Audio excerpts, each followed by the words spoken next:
삼성전자의 재밌는 특징은 지난 메모리 사이클 동안 비교적 규칙성이 나타나 왔어요. 과거의 규칙성이 어느 정도 반복된다라고 가정했을 때 아무래도 업사이드가 아직은 30-40% 이상은 좀 남아있는 상태다. 더 나아가서 일부 반도체는 또 미리 사두어야 하는 이유, 기대 수익률 관점에서 보자면 이제는 인기를 못 얻은 반도체 쪽에서 더 큰 수익률이 나올 가능성이 높다.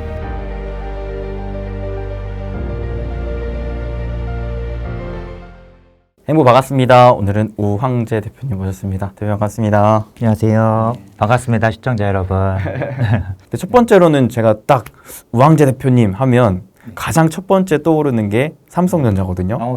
워낙 삼성전자를 어떤 식으로 투자를 해야 되는가에 대해서 예전부터 많이 설명해 주셨잖아요. 그러면서 실제로 저희 채널에서 오셔서 삼성전자가 1차적인 바닥을 잡을 때, 2차적인 바닥을 잡을 때 이런 구간들을 잘 설명해 주셔가지고 아마 우리 구독자분들께서도 많은 도움을 받으셨을 것 같은데 지금 삼성전자 최근에 다시 좀 뭔가 이슈화가 되고 있더라고요.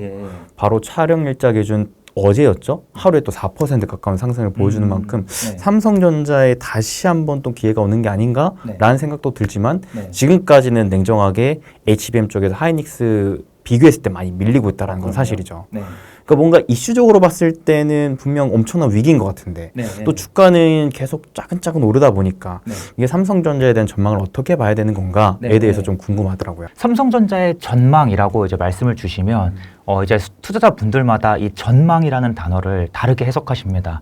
그런데 제가 조금 우려스러운 부분부터 먼저 말씀을 드리자면 유튜브로 주식을 공부한 지 오래지 않으신 분들, 아직 투자 경험한 3년, 5년 안 되시는 분들께서는 이 전망이라는 단어를 곧 예측이라고 해석하시는 경우가 많으세요.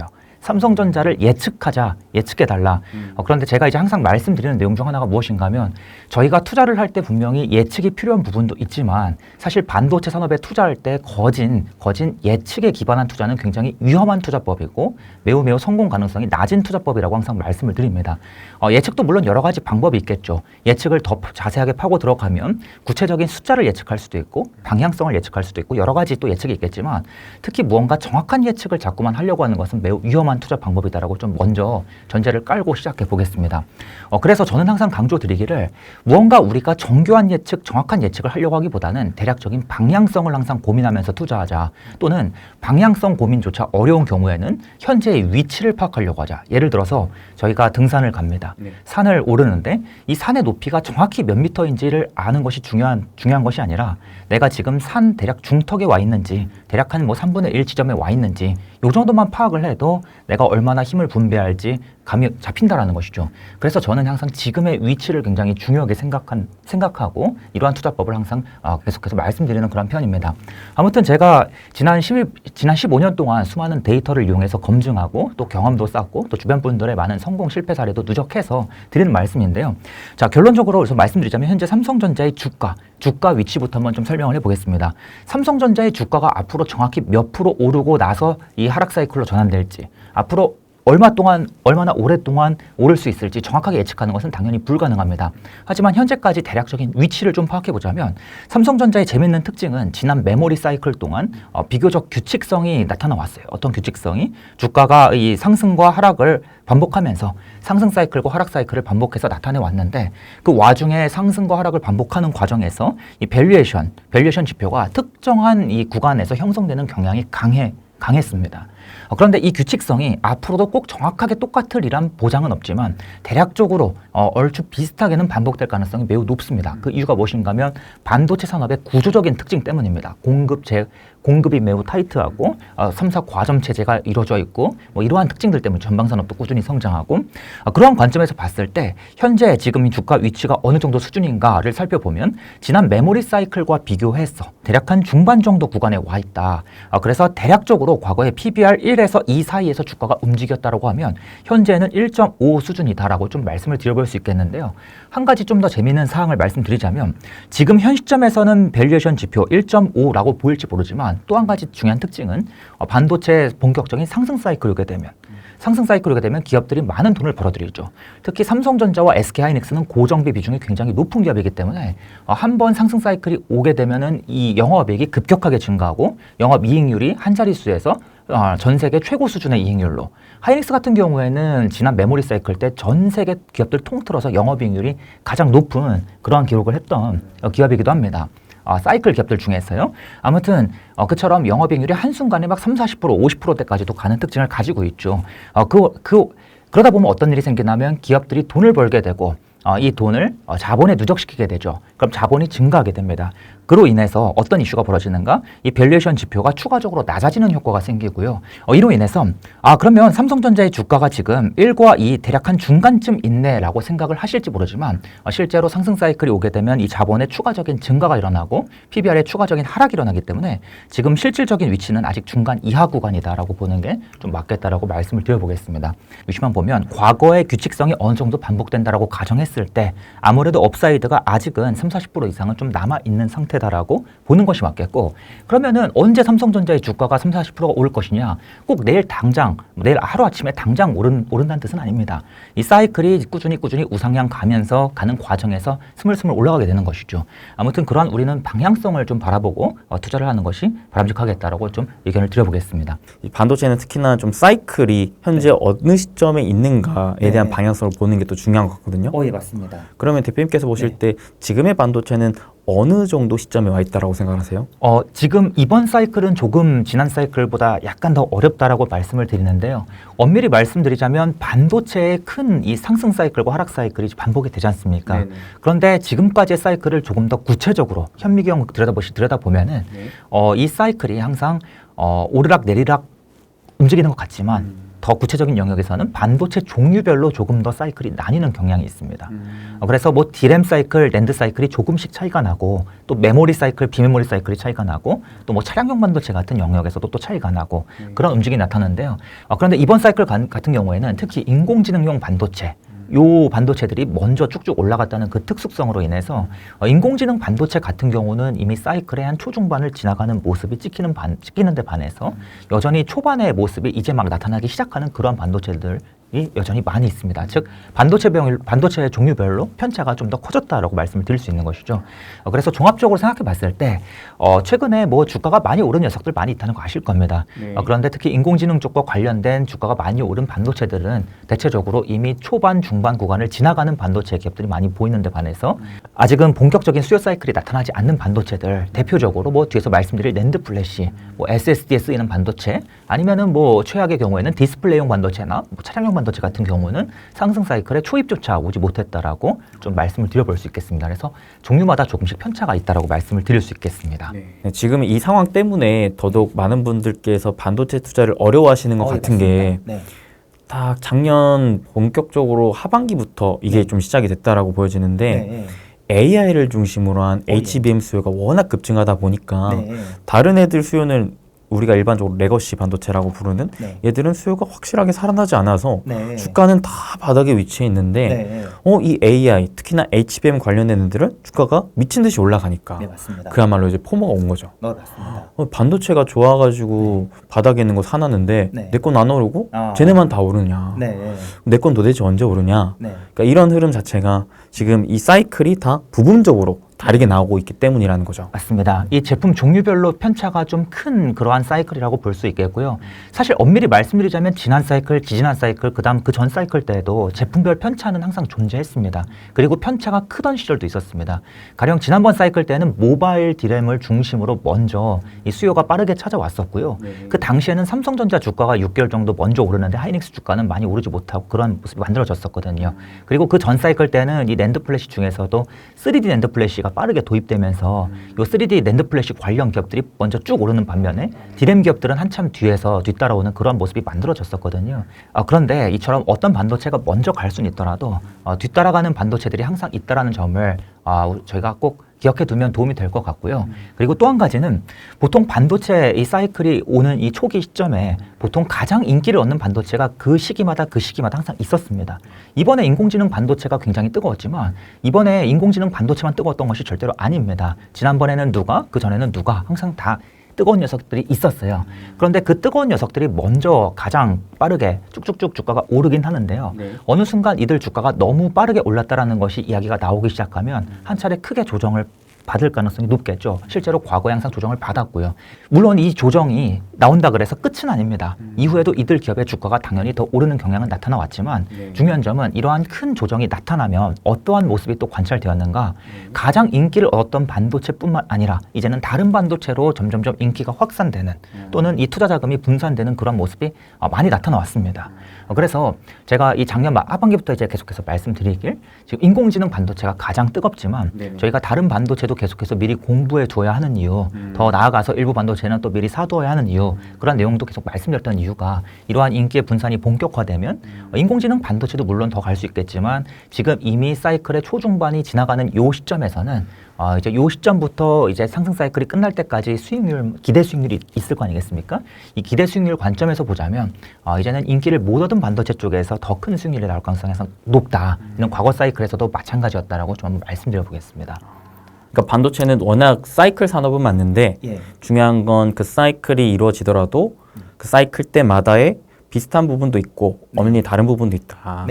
근데 중요한 건 그때그때마다 초기에 그 사이클 상승을 이끄는 주체가 나왔는데 이게 매 순간마다 달랐고 이번에는 그게 AI 반도체였다. 맞습니다. 근데 중요한 건 얘만 달리는 게 아니라 얘가 달리고 나서 또 쉬는 구간에 다른 그 외에 좀 레거시한 마이너한 반도체들이 같이 또 올라가는 상황이 나오는데 중요한 건 이 순간부터는 수익률 관점에서 오히려 기존에 소외됐던 반도체들을 공략하는 게 좀 더 좋을 수 있겠다라는 부분이네요. 예, 맞습니다. 순서가 있다. 그리고 특정한 시기 이후에는 수익률이 더 극명하게 갈린다. 못 오른 녀석 중심으로 관심을 받게 된다라고 좀 요약을 할 수 있겠습니다. 그렇다라는 건 현재 반도체를 내가 투자하고 싶다라고 하면 이미 많이 오른 종목보다 아직 많이 안 올랐지만 앞으로 오를 수 있을 만한 가능성이 큰 애들 위주로 좀 공부를 하는 게 좋겠다라는 생각이 드는데 그러면 대표적으로는 어떤 측면을 좀 공부하는 게 좋을까요? 지금 반도체 종류가 여러 가지가 있는데 그 반도체 중에서도 아직 관심을 못 받은 반도체가 정말 또 많이 있습니다. 그런데 그 반도체가 꼭 이번 사이클 때 주목을 받으리란 보장이 없습니다. 예를 들어서 극단적으로 지난 2020년, 21년 사이클 때는요. 차량용 반도체가 뒤늦게 주목을 받기 시작했었죠. 분명히 사이클 초입부에서는 차량용 반도체가 그렇게 뜨겁지 않았는데 후반부로 가면서 갑작스럽게 이 공급 부족 이슈로 인해서 파운드리 공급 부족 이슈로 인해서 차량용 반도체가 급격하게 뜨거워졌습니다. 그런데 이번에도 그와 같은 똑같은 모습이 반복되리라는 보장이 없습니다.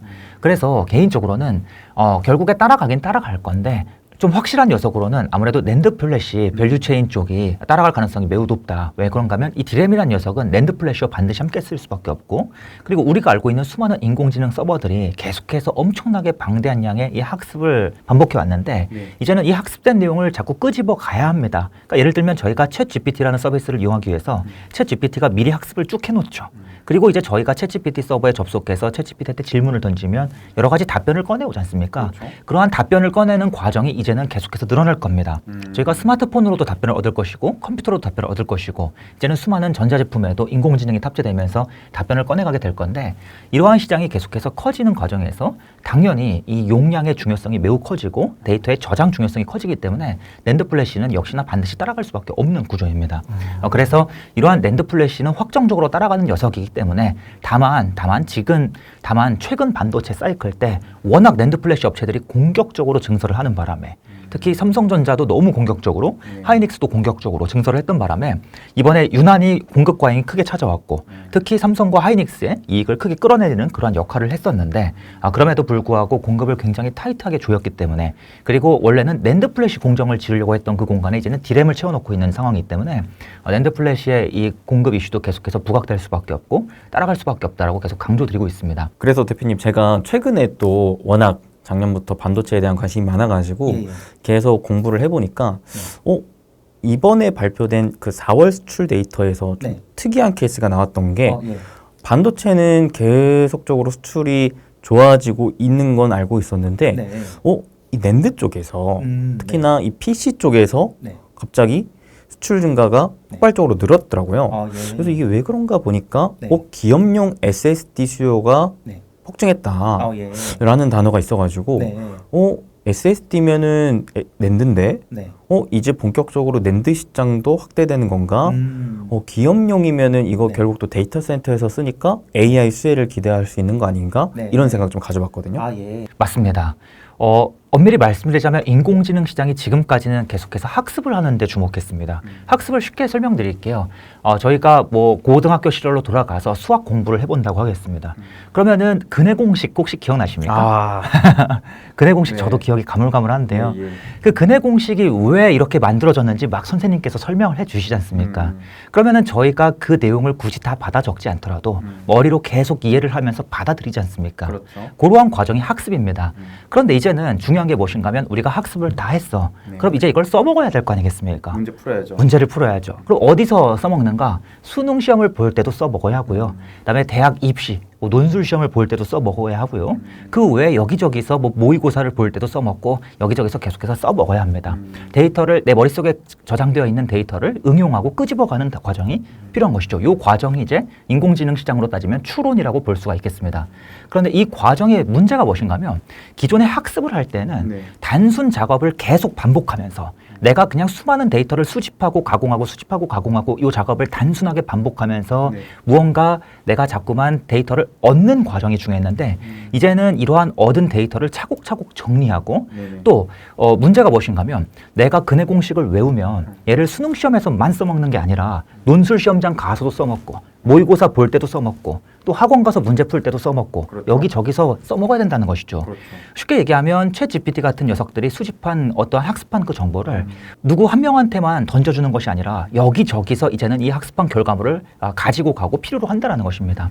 그래서 이 과정에서 자연스럽게 무슨 문제가 생기냐면 이 데이터를 끄집어 가려는 수요가 급증하게 되는데요. 문제가 무엇인가 하면 이 학습된 데이터를 너도 나도 막 여기저기서 손을 내밀면서 꺼내 가려고 하다 보니까 이 과부하가 걸립니다. 그래서 중요한 게 무엇인가 하면 학습된 데이터를 이곳저곳에 고루고루 분산시켜서 잘 저장해 두는 것이 쉽게 설명드릴게요. 여러분께서 유튜브 영상을 보시는데 우리나라 사람이 만든 유튜브 영상을 보실 때도 있지만 뭐 미국 사람이 만든 유튜브를 볼 수도 있지 않습니까? 그렇죠, 그렇죠. 그런데 그 미국 사람이 만든 유튜브 파일은 아마도 미국에서 만들어졌을 것이고 미국에 있는 서버에 저장되어 있을 것입니다. 그렇죠. 그런데 그 파일을 우리나라 한국에서 이제 끄집어서 보려고 하면 이 미국의 서버에 접속해서 이 파일을 끄집어 와서 보려고 하면 이 거리가 멀다 보니까 시간 지연이 생긴다는 것이죠. 그래서 어떤 일이 생기냐면 한국인들이 유난히 이 영상을 많이 본다. 이 미국인이 만든 이 영상을 많이 본다고 하면 이 영상을 미국에 있는 유튜브 서버에만 저장하는 것이 아니라 아시아 지역에 있는 유튜브 서버에도 추가로 저장합니다. 그럼 우리는 집에서 이 영상을 볼 때 미국으로 접속하는 것이 아니라 아시아 지역에 있는 서버로 접속하는 것이죠. 우리나라 안에 있는 서버 이런 데로 접속하는 것이죠. 이처럼 데이터를 분산하는 과정이 굉장히 중요해지고요. 또 학습을 통해서 여러 가지 추론을 하게 되면 굉장히 다양한 방식으로 데이터를 건네줄 수 있어야 되는데 이 데이터의 좀 추가적인 가공과 이 데이터를 조금 더 다양한 형식으로 광범위하게 저장할 수가 있어야 됩니다. 그래서 이 용량의 중요성이 커지게 되고 그래서 결국에는 SSD 시장이 따라갈 수밖에 없습니다. 이 점을 좀 말씀드릴게요. 그래서 지금까지 HBM이 굉장히 핫했지 않습니까? 네네. 이 HBM이라는 녀석은 GPU라는 칩이 계속해서 끊임없이 학습을 할 때 옆에서 보조 저장을 해주는 칩이지만 이 녀석은 데이터를 영구 저장하지 못합니다. 반드시 SSD가 영구 저장을 해줄 수밖에 없다는 것이죠. 그래서 SSD의 중요성은 항상 커질 수밖에 없었고 다만 이게 이제 뒤따라가는 그러한 모습이 그려질 뿐이지 둘이 함께 움직인다는 어떤 큰 방향성은 변함이 없다는 걸 좀 다시 한번 강조하고 싶습니다. 그래서 최근에 수출 증가가 나타났다고 이제 말씀하시니 역시나 예상되는 방향으로 가는구나 라는 생각이 좀 먼저 들고요. 다만 최근에 이 수출 증가가 이루어졌다고는 하지만 아직 2022년 지난번 이 가장 SSD 수출이 가장 크게 나타났을 때 비해서는 여전히 굉장히 저점의 모습을 보일 것입니다. 그런데 지난번의 사이클을 따라서 다시 가는 모습을 그릴 수밖에 없다라고 좀 말씀을 드려보겠습니다. 이게 결국에는 챗GPT가 워낙 많이 학습을 해놓은 데이터들을 앞으로는 점점 각 기업들이나 개인들이 활용하게 될 텐데 네, 맞습니다. 그때 그 활용처마다 쓰여지는 이제 또 용도나 그런 위치가 다 다를 것이기 때문에 저장의 데이터들을 좀 뿌려놓는 게 필요하고 그랬을 때 좀 휘발적으로 데이터가 그냥 소실되는 용이 아닌 비휘발성, 좀 영구적인 보존 의 역할을 할 수 있을 만한 데이터 저장 능력을 하는 반도체가 필요한데 그게 낸드이자 SSD인 거네요. 네, 맞습니다. 엄밀히는 지금까지 학습이 계속해서 이루어지는 과정에서도 네. 이 SSD 수요는 계속해서 필요했습니다. 필요했는데 이제는 이 학습한 내용을 끄집어 가려는 수요가 더 굉장히 다변화되고 그러니까 쉽게 얘기하면 챗 GPT가 지금은 대표적인 인공지능 서비스이지만 예. 앞으로는 챗 GPT 같은 비슷한 서비스가 굉장히 많이 늘어날 것입니다. 학습한 방대한 양의 데이터를 정말 다양하게 활용할 수가 있거든요. 그런 활용처에 따라서 이제는 이 추론 시장이 더 크게 발전할 텐데 그 영역마다 고유의 데이터를 저장하기 위해서 SSD가 더 많이 필요할 수밖에 없다라고 좀 말씀드릴 수 있겠습니다.